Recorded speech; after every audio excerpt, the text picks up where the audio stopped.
Halo guys, welcome back to my channel. Halo anak kos.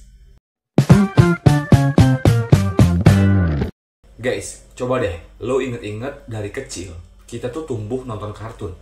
Ada Doraemon, Pokemon, Disney, sampai Sailor Moon. Tapi pernah nggak lu sadar di balik semua warna cerah dan karakter lucu itu ternyata terselip simbol-simbol yang nggak masuk akal buat tontonan anak-anak? Yap, sekali ini gue bakal bahas salah satu teori konspirasi paling gelap soal jejak satanisme di kartun dan anime anak-anak. Dan lo bakal kaget nih kalau lo tahu seberapa dalam pengaruhnya di dunia hiburan.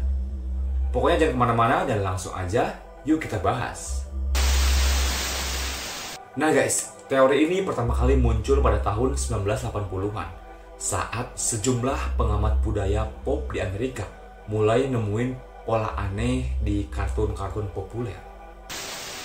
Mereka bilang industri hiburan anak mulai disusupi simbol-simbol okultisme alias ajaran yang berhubungan sama sihir dan pemuja setan. Bahkan nih, karakter legendaris kayak Mickey Mouse pernah dituduh menyimpan simbol terselubung. Kalau lu perhatiin, telinganya yang bulat 3 itu mirip simbol Triple Six kalau dilihat dari sudut tertentu. Sebuah kebetulan atau emang disengaja? Nah, nama besar yang paling sering dituduh yaitu Disney. Banyak teori bilang Walt Disney dan studionya punya koneksi ke Freemason, yaitu organisasi misterius yang sering dikaitin sama satanisme. Kayak contohnya nih di film The Little Mermaid pada tahun 1989. Di adegan pernikahan Ariel, lo bisa lihat bentuk aneh di background istana yang menyerupai simbol kelamin pria.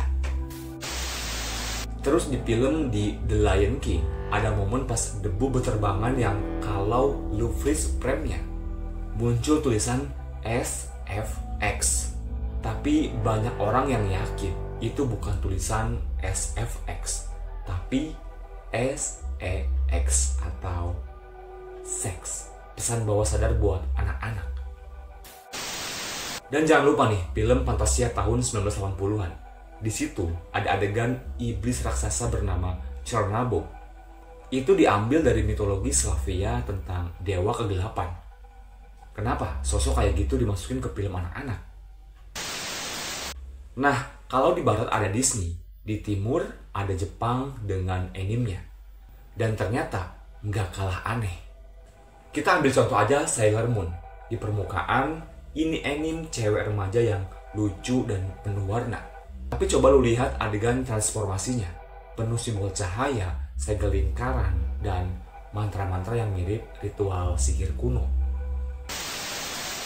Ada lagi, anime Neon Genesis Evangelion.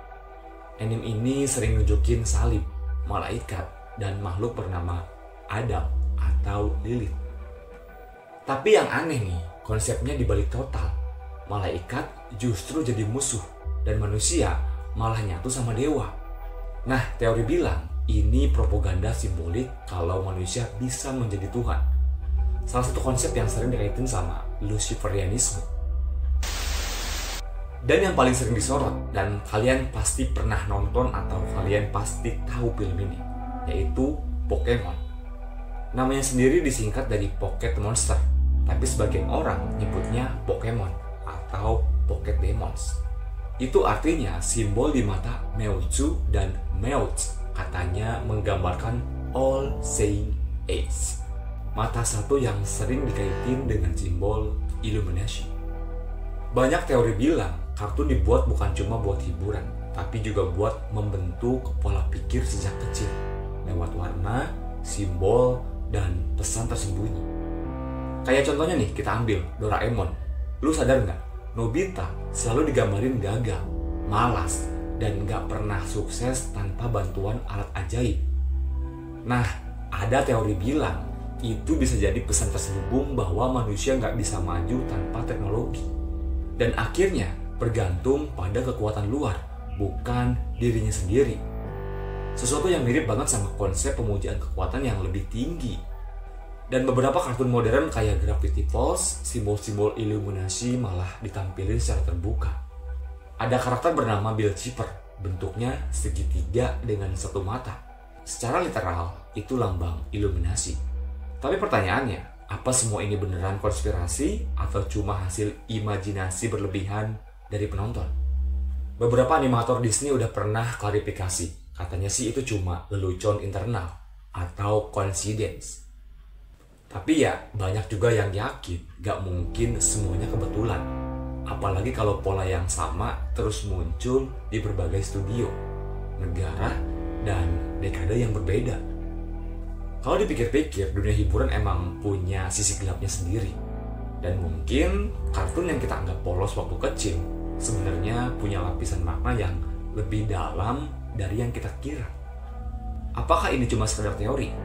Atau beneran ada kekuatan yang besar yang ingin mendidik kita lewat layar TV sejak kecil? Cuma satu cara buat tahu kebenarannya. Jangan cuma nonton, tapi lihatlah lebih dalam. Nah guys, mungkin itu aja video gue kali ini. Kalau lu suka pembahasan kayak gini, jangan lupa buat like, share, dan subscribe. Karena masih banyak misteri yang belum gua bongkar.